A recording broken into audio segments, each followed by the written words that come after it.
సాయి మా ఇంటికి రా దండం పెడతాను, సాయి మా ఇంటికి రా దండం పెడతాను,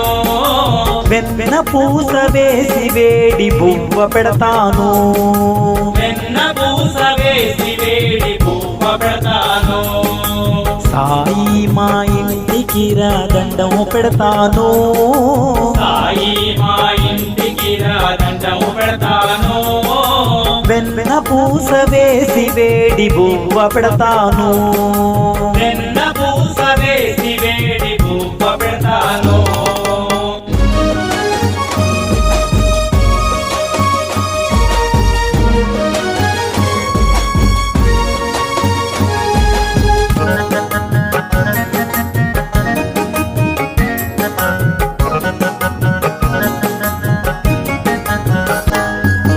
జొన్న రొట్టి